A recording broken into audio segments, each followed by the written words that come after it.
What's up, squad? It's that guy, Which Guy, Shy Guy DY, and welcome back to episode 14 of Pokemon Yellow. In the last episode, we made our way through the Pokemon Tower, beat all the ghost Pokemon there, and made our way back to Celadon City, and we're here, where we took on a Snorlax, and we killed it. And we weren't able to catch it, so we'll try again with the other Snorlax on the other side. In this episode, I'm going to be going through this gatehouse here, and we're going to be going down Cycling Road and battling all the trainers there. But first, what I wanted to do is I wanted to come to the bushes here and fight a couple of wild Pokemon, because I want to get Wartortle to evolve. In the last episode, no matter all the fighting it didn't evolve. It's only got about 500 something experience points to get before it evolves, so I'm just going to do it now. And then we can do the squad update and all that sort of thing. I think this should be it. This should be the last one. You only have to fight a couple of... It's really good experience here. Leveling up my Pokemon. I've been training off screen the rest of my Pokemon. Pikachu got up to level 37 in the last episode. So I got everyone up to level 37. And yay, Wartortle's finally evolving. It's not very eventful, but we need it to evolve, and it has. And now it is a Blastoise. And our team, I think our team, as it stands, our team is pretty much complete. We, I'm gonna give you this, the squad update. So we've got our Blastoise at level 36. Bubble Beam, Rest, Ice Beam, and Body Slam are its moves. Pikachu is at level 37. Like I said, I got to level 37 in the last episode. Thunderbolt, Mega Punch, Slam, and Agility. I got everyone else up to level 37 off screen before I started this episode. Not very hard, considering this patch of grass is really good for training. You get good experience there. Confusion, Poison Powder, Stun Spore, and Razor Wind are Venomoth's moves. Our Lizardon, the Charizard, level 37, Ember, Rage, Double-Edged Slash. I have no idea when it learns a good fire move, but until now that's what we're going to have to deal with.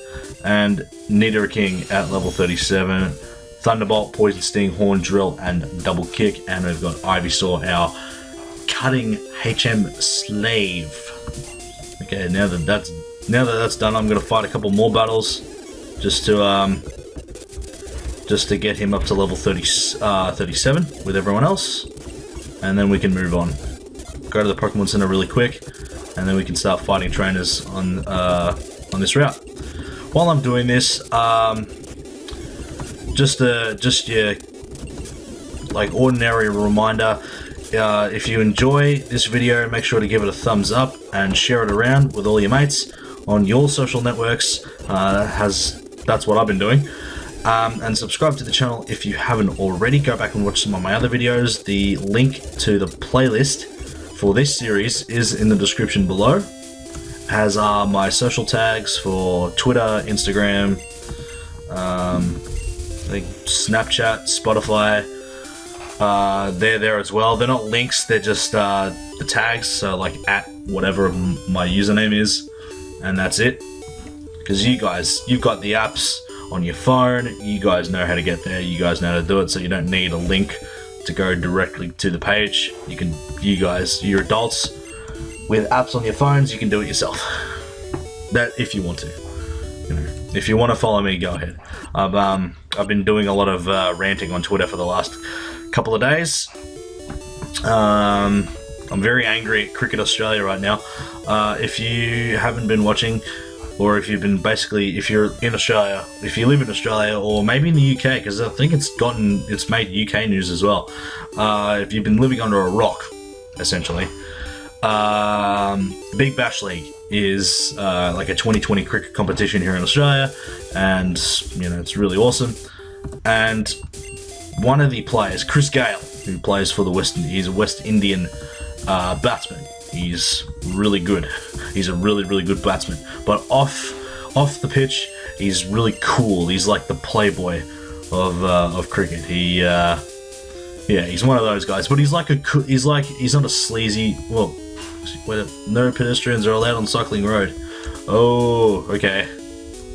I need to go get my bicycle. I forgot. Anyway, Chris Gale is like the cool, like West Indian playboy. You know, he's like, you know, he's pretty much the man. And so he was in a game the other night, and he was caught out, and then he went. You know, he went off, and they have the interview. Like, they interviewed him, and the interviewer was a woman, and she's the host of. She's the host. Mel McLaughlin is her name. She's the host of the telecast. Essentially, she's like really like. She's pretty much one of the biggest, you know, friggin' names in, you know, sport television now. Essentially, just doing Big Bash cricket and working for Channel 10, doing other sports and all that sort of thing. So she's pretty, yeah, she's gotten pretty popular. She's pretty popular.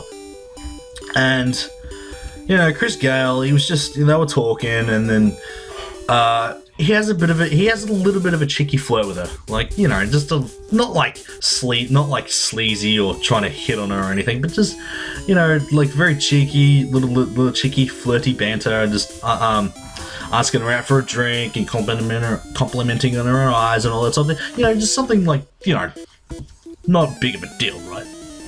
Just like, I wouldn't consider it a big deal. Like, it's just a little bit of a cheeky flirt. Like, it's not like sleazy. He didn't sleaze it up or anything. He didn't like pressure her into doing anything. You know, it's, you know, just a bit of banter. That's what I thought it was, a bit of banter. And then that's when the world went absolutely batshit crazy. Immediately, not a few minutes after that, Channel 10 issued an apology saying it was degrading and she was like really uncomfortable and all that sort of thing. You know, the standard boilerplate apology. And then the world went even more crazy. This spread like wildfire. Suddenly everyone was talking about it, and it was apparently a really big deal, and it raised a debate about sexism in sport and sexism in general public, and basically what you can and can't say, and how he's a sleazebag and a dickbag and but all that sort of shit, you know. And it just spread and spread and spread. You're either on one side of the fence or the other. You either think, you know, it's just you're really like me, where you think, oh, it's just a bit, you know, of a cheeky flirt, nothing really, no harm done. She remained professional about it. She even went on TV the next night and said, you know, basically inadvertently said, who gives a crap? I'd like to move on for my job now, please, thanks, bye, all that sort of stuff. But people wouldn't shut up. People still kept going. And like I said, you're either on one side of the fence or on the other, where you think Chris Gale was a complete dickbag and he shouldn't have done that and all that sort of thing. And I got mad. I got increasingly more mad. I was ranting on Twitter the other night. Where am I? I don't need to. Have I gone up here yet? I don't even know if I've gone up here yet. So I went on Twitter and just ranted big time. Yeah, we're going riding together. I'm going for a ride with my girlfriend. Are you girlfriend or you girlfriends? You know, that's what I didn't get. When I first played this game, and I saw that, you know, I was a bit confused. Are you girlfriend? Are you girlfriends or are you girlfriends? You know what I'm saying? Anyway, went on Twitter, just ranted about how the whole thing was blown out of proportion, and then a couple of nights later, Cricket Australia comes out and says, they've fined Chris Gale $10,000. He goes on Instagram and just completely no-sells it, like the cool guy that he is. You know, him and another player, Dwayne Bravo, who's also from the West Indies, they're teammates for the team they're playing in, they're playing for here in Australia, and it was an Instagram post saying, they're going out to dinner, you know, just a Crown Casino or whatever, just going out for dinner, and he goes, my pockets are a little empty, you might have to You know, basically a joke about, yeah, my pockets are empty, you'll have to fit the bill for this one. It was just a bit of a laugh, you know, but like around that. I thought that was pretty cool. I thought he, like, you know, just a fuck you to everyone who, you know, just basically to fuck you to everyone who blew this out of proportion. And then I got mad last night because now, oh shit, I'm gonna try and Mega Punch. They might be banning him from the Big Bash from now on. And especially considering he's one of the biggest names in the Big Bash, because that's what he does. He does big bashes of the ball. Shit. Sorry, Pikachu. Alright, I'm gonna switch over to Venonat. Venonat should make pretty quick work of everyone here. Oh shit, I gotta get a better move. It should learn a good move by now. At least it's good experience. Get good experience against Weezings. Anyway, everyone, the Big Bash said they might be banning him from future Big Bash League competitions. And I just got, what the hell? That was weird. And I got really mad. I basically called out Cricket Australia for being a joke of an organisation. I called out Channel 10 Sport for being a complete bunch of muppets who blew this out of proportion. And basically everyone else who did that are a bunch of assholes because they're making a big deal out of almost nothing. And don't get me wrong, I'm not a sleazy, you know, misogynistic dude in the slightest. Don't get me wrong about that. And that's not me, you know, trying to save face. That's legit the truth. You know, I wouldn't, you know, pile on the misogyny because, you know, my mum taught me better. You know, especially considering, you know, when your mother is your basically prime giver of life, prime teacher, carer, everything. You learn a lot about respect. And that's what I did. So I'm not saying, but I just agreed that what Chris Gale did was not an example of blatant misogyny, nor should it be considered an example of blatant misogyny. There's no room for cheeky banter or a little bit of a laugh in sport anymore, or in anything anymore, because of this, because Australia, the world is getting very PC. That's just my opinion. The PC, they're just piling on. And I, for one, I'm a bit troubled by that because it means there's no line between what's acceptable and what's not anymore. Everything's just basically offensive. That's how I interpret it. But it's, yeah, that's just how I think of it. I mean, don't necessarily, you know, take what I say and, you know, use that as sort of a catalyst for how you want to form your own opinion. That's just what I think. Like I said, I'm no professional. I'm no social commentator. I'm not a journalist. I don't work in sport. I'm not anything. I'm nothing. This is what I do. I'm a student slash bartender who makes videos of Pokemon in his room. That's it. That's all I am. I'm nothing else. Essentially, that's it. That's all I do. So I'm not the best person to talk to when considering subjects that complex. So, like I said, I wouldn't listen to me. I wouldn't listen to my opinions. I mean, I'm not saying they're wrong. I'm just saying I'm not the most. Oh yay! Oh my god! Thank you, Venomoth, for learning a better psychic move now. Okay, now I can go. Okay. And I think 2 dudes grew level 38 there, so I'm progressing well. For having 5 Pokemon on my team, I'm actually doing pretty well. The top Pokemon over in the gym in Fuchsia City is level 43, which isn't too bad, but there's also another big stack of trainers on the other side of Saffron City, going towards Fuchsia City, that we're going to be fighting as well. So a huge stack of trainers that I'm probably not going to do anytime soon. But yeah, we're going to fight them too, and we're going to be ready. We're going to be ready for the gym. We're going to be ready for everything. Okay, now I'm just going to skip through all this stuff. Oh shit. Disabled. Okay. I'm going to stop for a second and give my Pokemon... change the Pokemon order a little bit. Alright, there we go. Pikachu, you can go down there as well. You don't need to be fighting for a while. So, there we go. Alright, move on. Let's talk to this dude. I'm just going to Ember everybody, seeing as I don't have any better moves. Machoke, Double Edge, followed by some Rage. Ooh, actually, I'll keep the Rage up.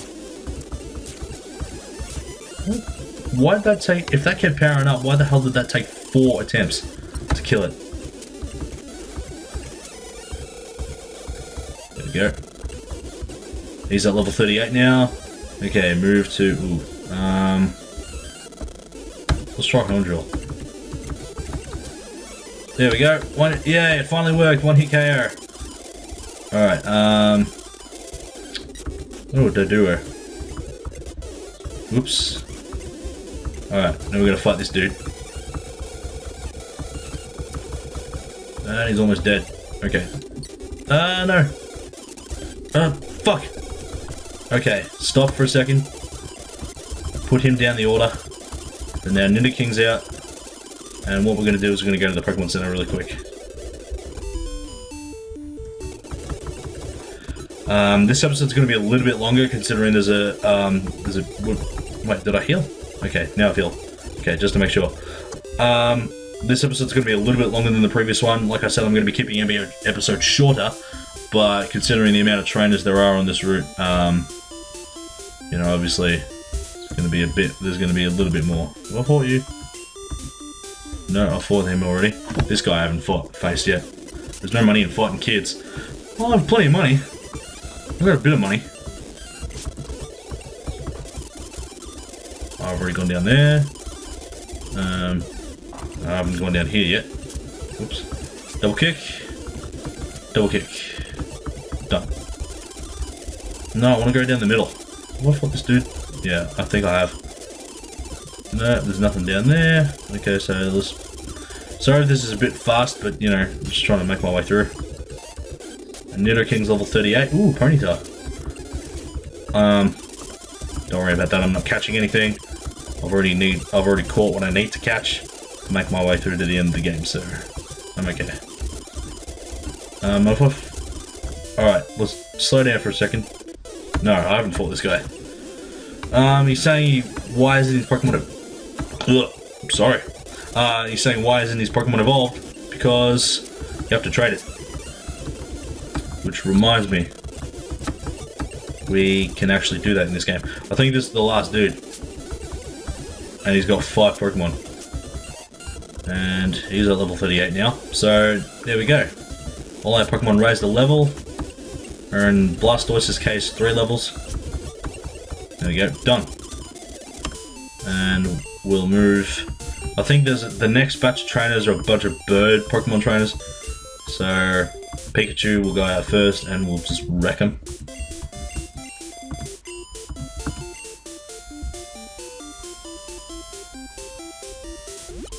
There we go, now we can control the bike ourselves. Whee!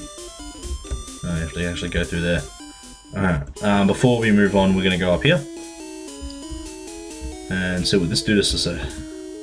I'm looking for Tangela, I want to trade one for Parasect. No. If I had a Tangela, I'd probably keep it, because it's rarer. And if I wanted the Parasect so much, I could just Evolve a Paris. I always check every grassy area for new Pokemon.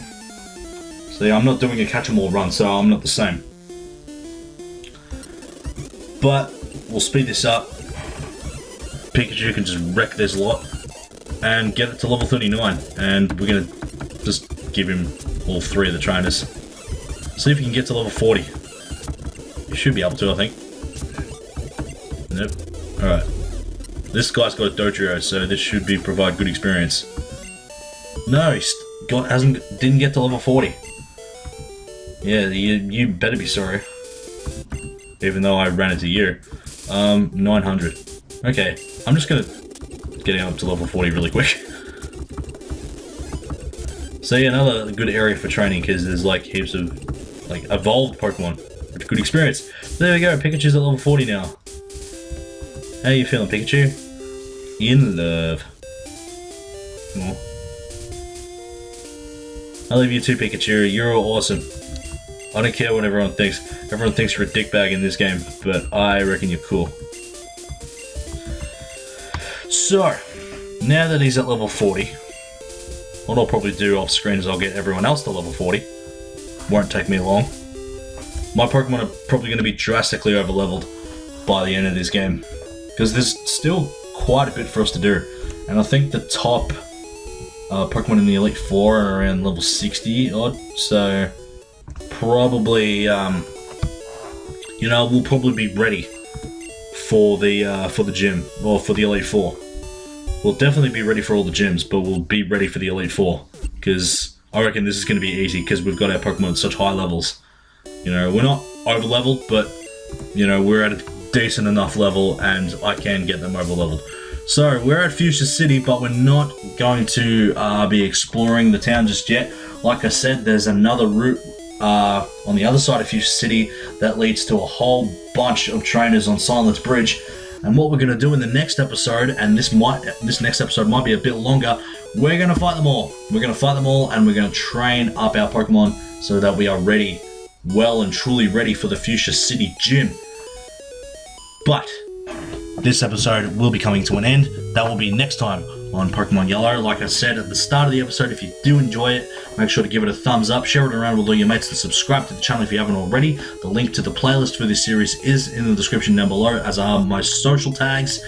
Go back and watch some of my other videos, and until next time, DYNE out. Peace!